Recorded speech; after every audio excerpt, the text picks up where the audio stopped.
Clique subscribe para receber a notificação dos próximos vídeos. Saudações!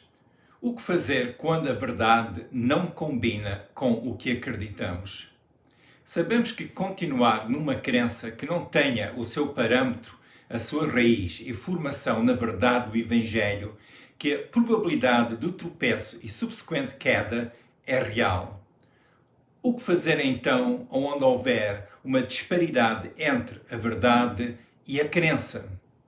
Dependendo da situação, quando a verdade não combina com o que acreditamos, é melhor pôr de parte o que era considerado ser uma crença segura e voltar a atenção ao Evangelho.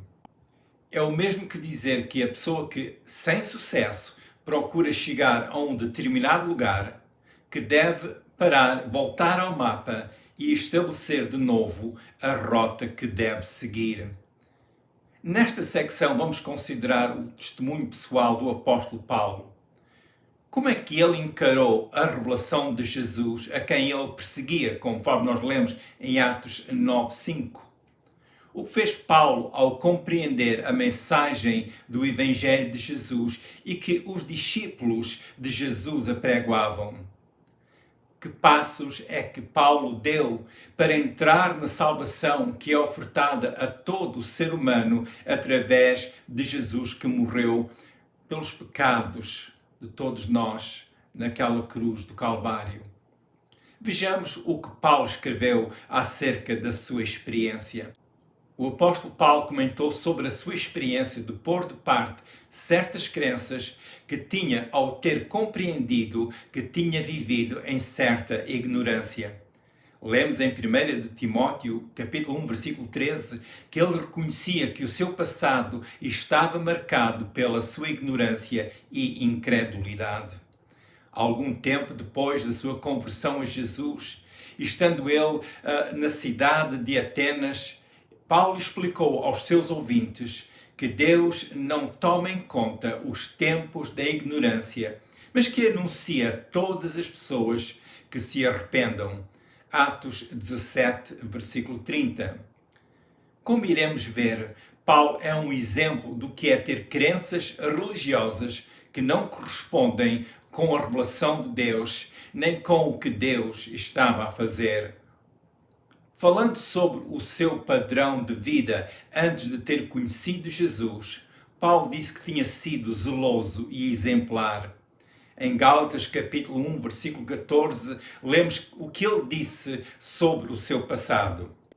E na minha nação excedi em judaísmo a muitos da minha idade, sendo extremamente zeloso das tradições de meus pais. Paulo levava a sua crença nas tradições herdadas muito a sério, mas em dada altura, ao ser confrontado com a autenticidade do Evangelho de Jesus, ele chegou à conclusão que havia uma certa verdade que ele tinha ignorado. Lendo a Epístola aos Filipenses, vimos que ele intencionalmente pôs de parte a sua forma de vivência, que tinha sido sincera, zelosa e exemplar, para dar lugar a um conhecimento mais elevado e à experiência pessoal com Jesus. Paulo tinha sido sincero e zeloso, porém, ao conhecer a revelação de Deus em Jesus, ele compreendeu que o seu esforço e conhecimento nunca o levariam ao lugar que ele desejava. Foi então que ele optou por fazer o que ele descreveu na Epístola aos Filipenses, capítulo 3, versículo 8. E na verdade tenho também por perda todas as coisas pela excelência do conhecimento de Cristo Jesus, meu Senhor, pelo qual sofri a perda de todas as coisas e as considero como esterco para que possa ganhar a Cristo. Paulo disse que perdeu todas as coisas. O verbo perder no texto grego, língua em que a maior parte do Novo Testamento foi originalmente escrito, significa literalmente perder tudo. Tendo perdido inclusive o fundamento da sua tradição, ele encontrou-se em situação de não poder fazer o que fosse para alcançar algum mérito diante de Deus. Este perder, no caso de Paulo, não foi passivo, mas foi ativo. Ou seja, foi algo que ele decidiu fazer. Ele compreendeu que a sua visão e compreensão doutrinária estavam sem validade à luz da verdade do Evangelho. É como Jesus disse em Mateus capítulo 16, versículos 25 e 26. Porque aquele que quiser salvar a sua vida, perdê-la-á. E quem perder a sua vida por amor de mim, achá-la-á. Pois que aproveita ao homem ganhar o mundo inteiro, se perder a sua alma? Ou que dará o homem em recompensa pela sua alma? Estas palavras de Jesus são de grande significado. Para receber o que Jesus nos oferece, não podemos permitir que seja o que for em nossas vidas que nos possam impedir de recebermos essa imensa graça de Deus em nossas vidas. Paulo, compreendendo como o seu conhecimento de nada lhe serviu, ele decidiu reputar todo o seu conhecimento que ele tinha adquirido antes de conhecer Jesus, reputar esse conhecimento, o que ele tinha alcançado como fariseu, como pessoa zelosa das coisas de Deus, reputar tudo isso como esterco. Porquê? Para que pudesse ganhar a Cristo, como ele explicou em Filipenses 3:8.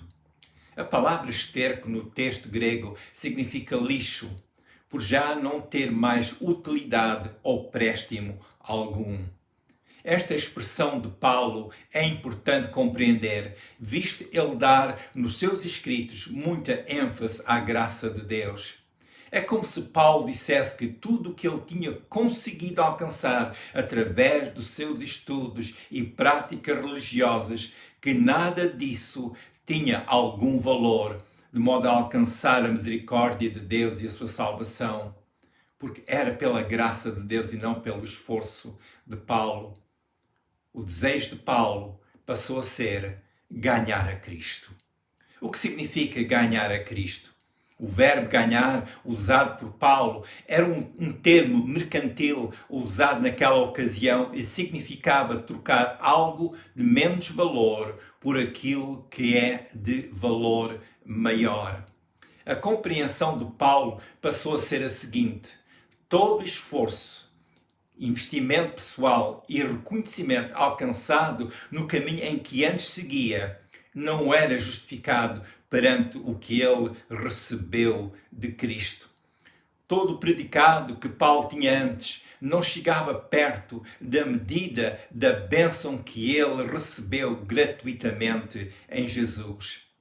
A verdade que ele recebeu em Jesus o libertou de toda a amarra que o retinha enclausurado nas tradições de seus pais.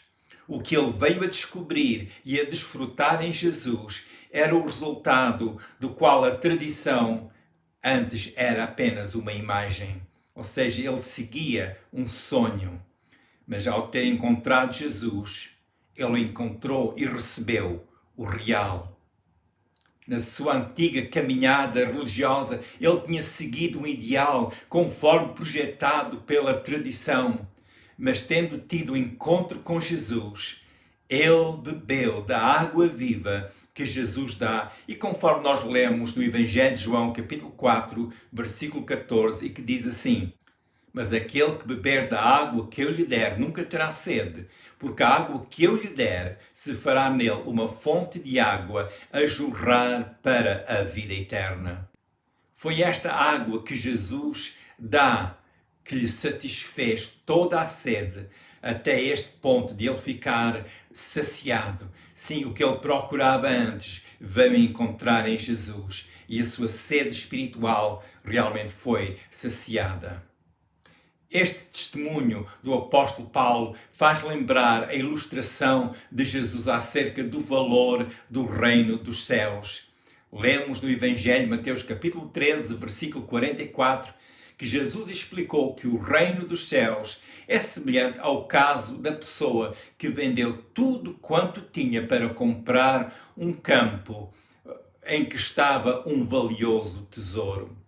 O valor do tesouro era maior que os valores que ele já possuía e por isso vender tudo quanto tinha para alcançar o tesouro de maior valor fazia sentido.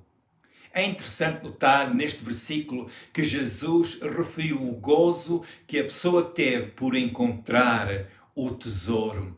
O gozo que experimentou foi notável. Houve nele um sentido de satisfação por ter tomado aquela decisão. A alegria de ter encontrado tamanho tesouro. A palavra gozo que Jesus usou neste texto vem da palavra grega que significa graça. Eu achei este ponto interessante, porque o que Deus nos dá, a salvação e toda a bênção ligada ao seu reino é dada pela sua graça. Nós não podemos fazer seja o que for para por isso merecermos algum bem de Deus. Mas com fé podemos receber o que Deus graciosamente nos dá. Este gozo referido por Jesus é algo que vem a nós ao darmos a Deus tudo. Este ato de entrega significa reconhecer o que Deus fez por nós através de Jesus e aceitar com fé a oferta da nova vida em Jesus. Este ato de entrega também significa que não deixamos que nada em nós nos impeça de entrar no reino dos céus. Esta é a verdade do Evangelho. Logo a seguir a esta comparação, em Mateus capítulo 13 e no versículos 45 e 46, o Senhor Jesus reforçou este seu ensino ao acrescentar a comparação do negociante de pérolas que vendeu tudo quanto tinha para comprar para si a pérola de grande valor.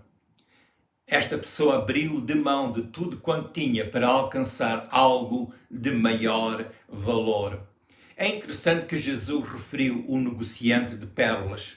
É como se Jesus estivesse a dizer que o negociante reconheceu o valor da pérola preciosa e que ao fazer esta transação que ele estaria em melhor situação. Este negociante sabia o que estava a fazer. Ele sabia que esta era a melhor decisão que ele podia tomar. Com estas duas comparações, Jesus demonstrou a sabedoria que é em não deixar que aquilo que consideramos ser de valor nos impeça de alcançar aquilo que é de maior valor. Porque se trata do reino dos céus, temos que compreender que aceitar a oferta que Jesus nos faz da sua verdade, que esta ação é feita com conhecimento e que também é um ato de sabedoria. É o que o apóstolo Paulo fez. Ele desligou-se do caminho que seguia antes, porque encontrou em Jesus aquilo que a sua alma necessitava. O que Paulo, com tanto zelo e esforço, antes procurava, ele não encontrou. Mas após o encontro com Jesus, ele compreendeu que a verdade de Jesus era, na realidade, aquilo que ele, sem saber, procurava. O impacto da revelação de Deus em Paulo foi tão transformador e mais tarde ele escreveu o seguinte em 1 Timóteo, capítulo 2, versículo 7. Para o que, digo a verdade em Cristo, não minto, fui constituído pregador e apóstolo e doutor dos gentios, na fé e na verdade. Paulo, mediante o que Jesus fez nele e a chamada de Deus sobre a sua vida, ele via-se como um proclamador, como um mensageiro enviado, que é o que significa apóstolo, e como um ensinador das pessoas. A sua missão era proclamar e anunciar às pessoas sobre a fé e sobre a verdade. Para ele, o assunto da fé e da verdade não era mais uma questão de tradição que recebeu de seus pais. Antes era uma caminhada em novidade de vida, como ele referiu em Romanos capítulo 6, versículo 4. Paulo enfatizou ainda em 1 Timóteo 2,4 a vontade de Deus. Ele escreveu o seguinte acerca da vontade de Deus: que quer que todos os homens se salvem e venham ao conhecimento da verdade. Não havia mais dúvida. Ele sabia que Deus queria que todas as pessoas fossem salvas. O verbo crer neste versículo vem da palavra desejo, ou desejo no texto grego. É no sentido de Deus fazer uma oferta segura ao ser humano. Esta oferta de Deus mostra-nos o que Deus deseja para nós, o que Ele deseja da nossa parte, ou seja, o que Ele quer de nós. Todavia, esta oferta só pode ser desfrutada pela pessoa que aceita. Portanto, não é uma oferta imposta, mas colocada diante de cada pessoa para que seja a pessoa a decidir com fé e aceitar o que lhe é ofertado em Jesus. Notemos ainda que Paulo enfatiza o que Deus também quer, dado que já foi cumprido em Jesus. O que é que Deus quer? Que as pessoas venham ao conhecimento da verdade. Não há referência àquilo que o ser humano possa fazer e por isso ficar confiante nas suas obras, ou na sua força, ou na nobreza do seu caráter. A referência é vir ao conhecimento da verdade. Este é um ato realizado com a participação da pessoa. Isto é, a pessoa ouve a verdade que Jesus ensinou e passa a crer nesta verdade. Ao fazer assim, é como se a pessoa entrasse num ambiente onde a verdade passa a ser conhecida e desfrutada pela pessoa que crê.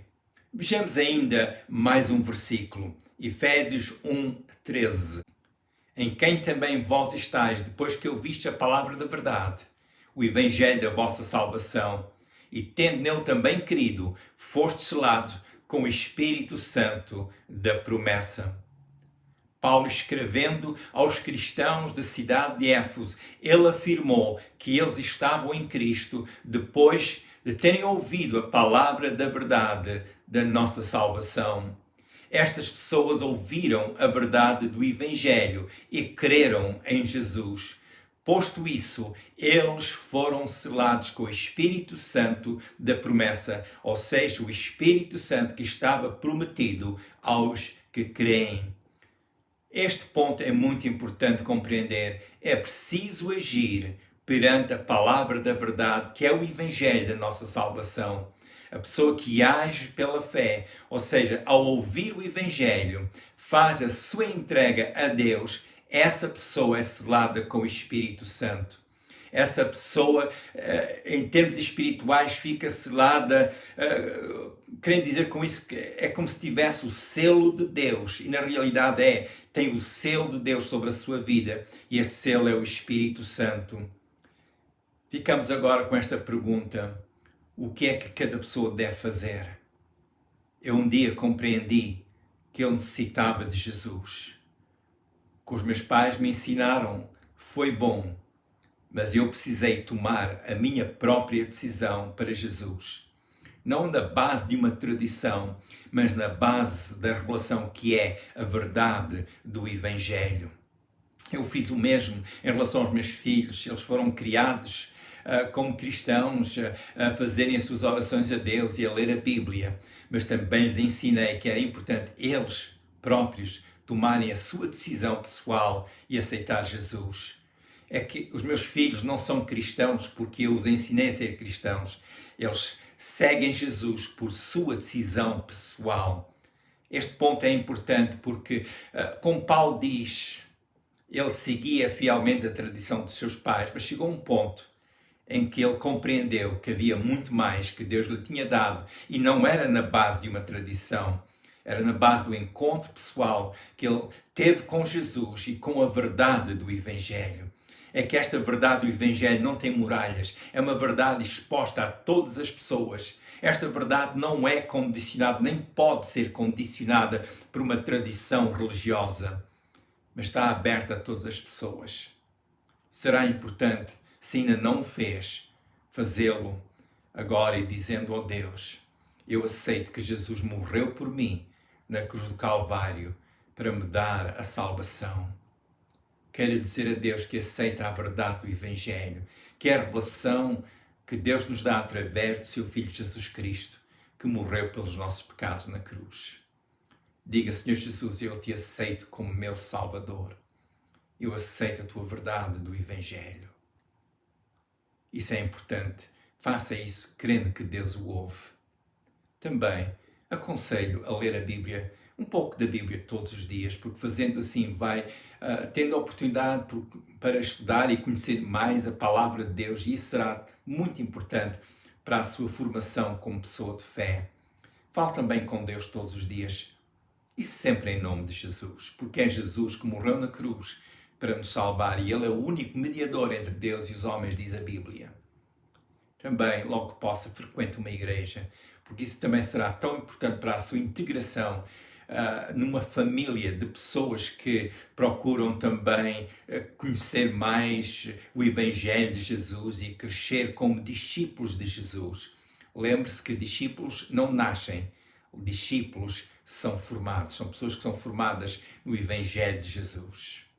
A minha oração é que Deus continue a abençoar a sua vida.